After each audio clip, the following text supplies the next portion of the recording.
নমস্কাৰ বন্ধুসকল, মই জয়শ্ৰী শইকীয়া আপোনালোকক পুনৰবাৰ স্বাগতম জনাইছোঁ জয়শ্ৰী জীৱনৰ মজিয়ালৈ অন্য এটি ভিডিঅ'ৰ মাজেৰে। আপোনালোকক জনাইছিলোঁৱে বাটৰ নাটৰ আখৰা কৰি আছোঁ। আজি বাটৰ নাট কৰিবলৈ ওলাইছোঁ। ক'ত কৰিমগৈ, কোন ঠাইত আছে, সেই সকলো দেখুৱাম এই ভিডিঅ'টোৰ মাজেৰে। গতিকে বলক ভিডিঅ'টো ষ্টাৰ্ট দিওঁ আৰু আপোনালোকে শেষলৈ ভিডিঅ'টো চাই থাকে বুলি আশা কৰিছোঁ। বন্ধুসকল, ঘৰৰ পৰা ওলাই আহিছোঁ।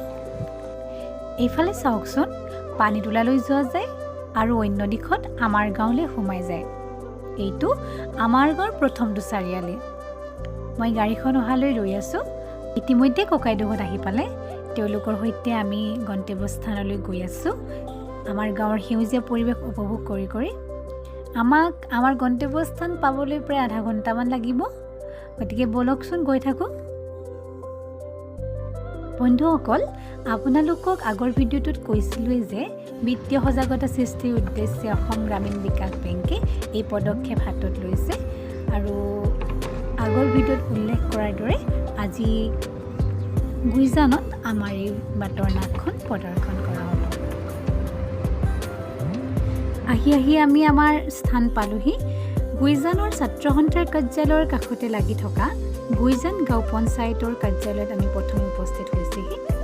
আৰু ইয়াতে আমি আমাৰ চৰিত্ৰৰ লগত মিলাকৈ অলপ চলপ মেকআপ চেকআপ কৰি ল'ম।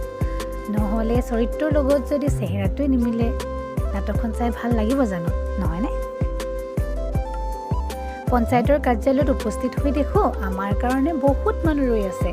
আমি প্ৰথমে গৈ তেওঁলোকৰ সৈতে চিনাকি হ'লোঁ আৰু তাৰপিছতে মেকআপ কৰিবৰ বাবে বাহিৰলৈ ওলাই আহিলোঁ। আমাৰ পিছে মেকআপ কৰিব লগা বিশেষ নাই, আমি মাত্ৰ ড্ৰেছটো চেঞ্জ কৰিলে হ'ব। কিন্তু দেউতাৰ চৰিত্ৰত অভিনয় কৰা আমাক প্ৰশান্ত দাই মেকআপ কৰিব লাগিব। গতিকে বলকচোন আমি মেকআপবোৰ কেনেকৈ কৰিলে চাওঁ। এইফালে চাওক, ময়ো ৰেডি। ফাইনেলি দেউতা সাজু হৈ আছে, একেবাৰে লুক হাঁহি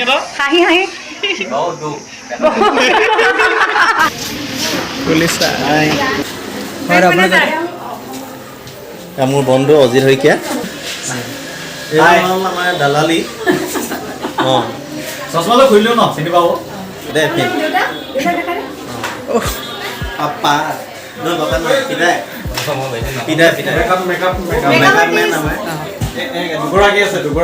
নিজৰ নিজৰ কাপোৰ পিন্ধি মেকআপ কৰি আমি সাজু। আৰু এতিয়া গৈ আছোঁ নাটক কৰিব লগা ঠাইলৈ। এই ঠাইখিনি গুইজান চাৰিআলি বুলি কয়। আপোনালোকে দেখিছে আমি যোনখিনি ঠাইত নাটক কৰিম সেই ঠাইখিনি চাৰিওফালে ৰছীৰে বান্ধি দিছে। আৰু এতিয়া চাওকচোন, চাৰিওফালে মানুহবোৰ গোটো খাইছে। আহকচোন এতিয়া নাটকখন উপভোগ কৰোঁ।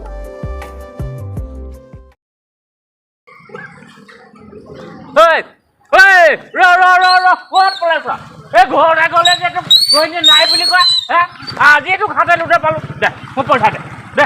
নাম বাইকৰ পৰা নাম। মই ক'ত পলাইছো? ঘৰত নাথাকিলে তো নাই বুলিয়ে ক'ব। বাইকৰ পৰা নাম। তই কি চাহাব পুতে নাম, বাইকৰ পৰা নাম। পইচা দে। কওক, কি ক'ব বিচাৰিছে আপুনি? কি ক'ব বিচাৰিছে মানে? তই নজনাও ভয় ধৰিছ যে পইচাকেইটা যে ললি, এতিয়া যে ঘূৰাই দিয়ে নাম নাই। দে পইচা দে মোক। পইচা দিবি নিদিয়? ৰচোন পিতাই ৰ, তই ইমান খং নকৰিবি। তোৰ প্ৰেছাৰটো উঠি যাব। মই কথা পাতিছোঁ। চাওক মানৱ দা, আপুনি আমাৰ পইচাখিনি আমাক ঘূৰাই দিয়ক।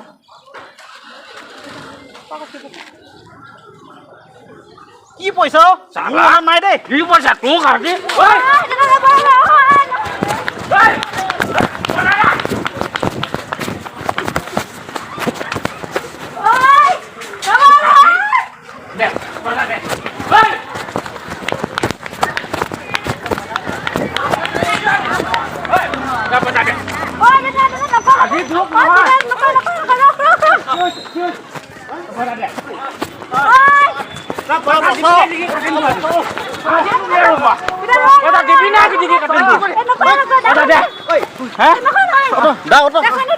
শান্ত হওক অলপ। কি হৈছে কি?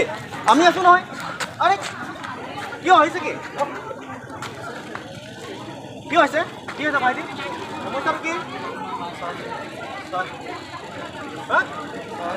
ছাৰ বেয়া নাপায় যদি কথাখিনি মই কওঁ নেকি? কোৱা। এই দাখন লৈ লওক আপুনি প্ৰথমতে ছাৰ এখেত মোৰ দেউতা হয় প্ৰভাত সোণোৱাল মই তেখেতৰ ছোৱালী পূজা আৰু এখেত মানস ছাৰ দেউতাই দিন হাজিৰা কৰি পইচা গোটাই হাঁহ কুকুৰা পাৰ বিক্ৰী কৰি পইচা গোটাই যিখিনি পইচা পাইছিলে বন্ধুৰ দেউতাক পুত্ৰ হিচাপে তাৰ ওচৰত জমা ৰাখিছিলে কিন্তু এতিয়া যেতিয়া পইচা বিচাৰি গৈছে দেউতাই তেখেতে মানা কৰিছে আৰু নজনাৰ ভাও জুৰিছে একেবাৰে 10,000 মান টকা লৈছিলে ছাৰ ঐ তোৰ নাম মানস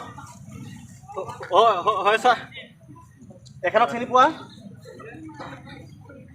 পাওঁ ছাৰ এখেত মোৰ দেউতাৰ বন্ধুৱে হয় সমধিত খুৰাই হয় ছাৰ এওঁ কোৱা কথাখিনি সঁচা নে মিছা ছাৰ 10,000 টকা লৈছে কুকুৰে পলাই ফুৰিছিলি কেলে পইচা ঘূৰাই দিব নোৱাৰিলি কেলে ছাৰ মই পইচাখিনি এতিয়া দিব নোৱাৰিম ছাৰ মোৰ মাৰ অসুখ হস্পিটেলত ভৰ্তি হৈ আছে ছাৰ সেইকাৰণে মই খুৰা সাঁচতীয়া পইচাখিনিকে মই দি দিব লগা হ'ল ছাৰ কেতিয়া ঘূৰাবি পইচা কেতিয়া ঘূৰাবি ছাৰ কিমান ঘূৰাবি এতিয়া কিমান পাৰিবি ছাৰ 5,000 টকামান পাৰিম ছাৰ 5,000 এই ভণ্টি তোমাৰ 5,000 টকা কলেজত এডমিশ্যন হ'বগৈ নহয় হ'ব ছাৰ হ'ব ঠিক আছে এখেতে তোমাক এতিয়া 5,000 টকা দিব আৰু বাকী অহা মাহত বাকী 5,000 টকা তুমি জমা দিব লাগিব ঠিক আছে ছাৰ কথা এটা কওঁ আকৌ মাৰ কি অসুখ তাতে গোটাই মেলি 5,000 টকামান হ'বহে মই সাঁচতীয়া 5,000 টকাহে দিম বাকী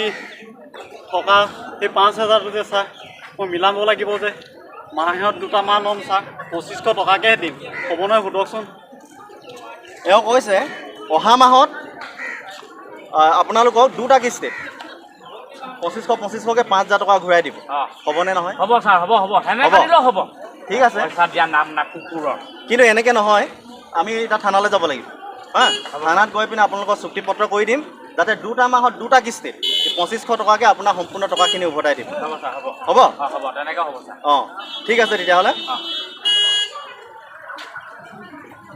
এনেকুৱা নকৰিবা নেক্সট টাইম বুজি পালা এই মানুহৰ এনেকুৱা দুখীয়া মানুহৰ পইচা কেইটকা তুমি কিয় ল'ব লাগে হা কিয় ল'ব লাগে নেক্সট টাইম এইটো নকৰিবা ভাল মানুহ বুলিহে আজি খুব সুন্দৰ মই কথাখিনি শুনিয়ে আছিলোঁ এই যে তোমালোকৰ কথাখিনি ইমান সোনকালে সমাধান কৰি ল'লা তাৰ কাৰণে মই সকলোকে অভিনন্দন জনাইছোঁ কিন্তু মোৰ এটা কথা আপোনালোকক ক'বলৈ আছে আপোনালোকে ইয়াতে আমাৰ এটা অসম গ্ৰামীণ বিকাশ বেংক নামৰ এটা শাখা আছে তাত আপোনালোকে বেংকৰ একাউণ্টত পইচা নাৰাখি এইনো এনেকুৱা ধৰণৰ ব্যক্তিৰ ওচৰত কিয় ৰাখিব লাগে এই ছাৰ গৈছিলোঁ নহয় বেংকলৈ এই তাত গৈ শুনিলোঁ বোলে কিবা একাউণ্ট লাগে আৰু কিবা ঢেৰ কাগজ পত্ৰখন লাগে আমি হ'লোঁ নিৰক্ষৰ মানুহ ছাৰ একো ভূ ভাৱে নাপাওঁ নহয়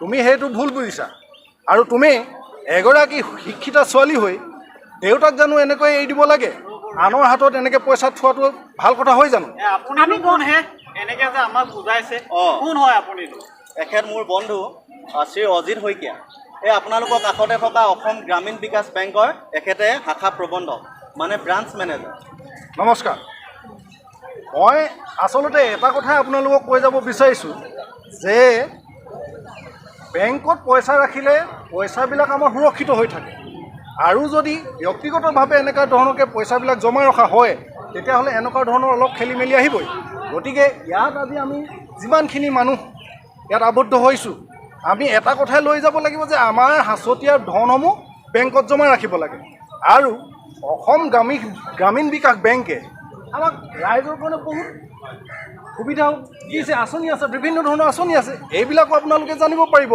গতিকে আমাৰ বেংকলৈ আহক আমাৰ কৰ্মচাৰীৰ সৈতে যোগাযোগ ৰাখক আপুনি আৰু এই নথি পত্ৰ কথা ক'লে নহয় কাগজ পত্ৰ সেইবিলাক ঢেৰ নালাগে নহয় আমাৰ সামান্য মাত্ৰ যিখিনি নৰ্মেল কাগজ পত্ৰ আছে Aadhaar card PAN card voter card ইত্যাদি আছে এইবিলাকৰ ভিতৰত আমাৰ ব্ৰাঞ্চলৈ গ'লে আপুনি মাত্ৰ ভোটাৰ আইডিখন আৰু পান কাৰ্ডখন লৈ খোল খাই যাব খুলিব আৰু আমাৰ কৰ্মচাৰীসকলে আপোনালোকৰ নিচিনা মানুহবিলাকক সুন্দৰভাৱে আপোনালোকে বুজি পোৱাকৈ সকলো বুজাই দিব এতিয়া আপোনালোকে বুজি পালে নহয় এতিয়া এটা কাম কৰিব আপোনালোক সকলোৱে এই আপোনালোকৰ কাষতে থকা অসম গ্ৰামীণ বিকাশ বেংকলৈ গৈ এটা একাউণ্ট খুলি ল'ব তেতিয়া এনেকুৱাবিলাক সমস্যা নাহে নহয় এনেকৈ কাক কিয় পইচা ৰাখিব লাগে আপোনালোকে নাজানে আজি আৰু এটা শুনক যে অসম গ্ৰামীণ বেংকটোত আমি যিবিলাক সুবিধা প্ৰদান কৰি আছোঁ ৰাইজৰ হকে আৰু এইবিলাক আপোনাৰ দৰে ব্যক্তিসকলে নাজানে। যেনেকৈ ধৰক কৃষি ঋণ নৱীকৰণ চলি আছে এতিয়াও। কৃষি ঋণটো নৱীকৰণ কৰি ল'লে মানে আপুনিও কেইটামান টকা আকৌ লাভ কৰিব পাৰিব। আমাৰ প্ৰধানমন্ত্ৰী যিটো জীৱন বীমা আছে, প্ৰধানমন্ত্ৰী বীমা যোজনাটো, সেইটো আপোনালোকে কৰি ল'ব পাৰিব বছৰেকত 20 টকা দি পেলাই, যিটো মানে আমি এক্সিডেণ্ট হ'লে মানে আমি তাৰ পৰা বেনিফিট পাব পাৰোঁ। অটল পেঞ্চন এটা আছে, গতিকে সেই অটল পেঞ্চন আঁচনি, জীৱন বীমা, জীৱন জ্যোতি, এনেকুৱা ধৰণৰ আঁচনি আমাৰ ব্ৰাঞ্চত ঢেৰ উপলব্ধ আছে। গতিকে আপোনালোকে আমাৰ ব্ৰাঞ্চলৈ আহক, আহি পেলাই আমাৰ এই কথাখিনি জানি লওক আৰু ৰাইজকো কওক। গতিকে আমি আমাৰ এই অসম গ্ৰামীণ বিকাশ বেংকটো আপোনালোকৰ ৰাইজৰ সেৱাৰ বাবেই আমাৰ ইয়াত এটা ব্ৰাঞ্চ আছে। গতিকে আমি ইয়াৰ পৰা এটাই ক'ব লাগে যে অসম গ্ৰামীণ বিকাশ বেংক আমাৰ বেংক, বুজিলেনে? ঠিক আছে, এতিয়া আপোনালোকে হেৰি কৰক, ব'লক থানালৈ গৈ আমি চুক্তি পত্ৰ কৰি ল'ম। ব'লক ছাৰ, মোৰ মাজতে মোৰ পইচা 5,000 টকামান হ'ব মিলাই মেলি। মই দিয়ে দিওঁ নে? আৰু বাকী 5,000টো দুটা মাহত এইটো মই চুক্তি কৰি দিম।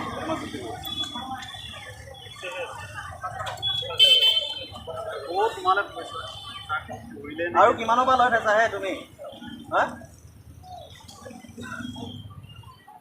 দি দিয়া। ছাৰ, আপুনি হিচাপ কৰি দিয়ক।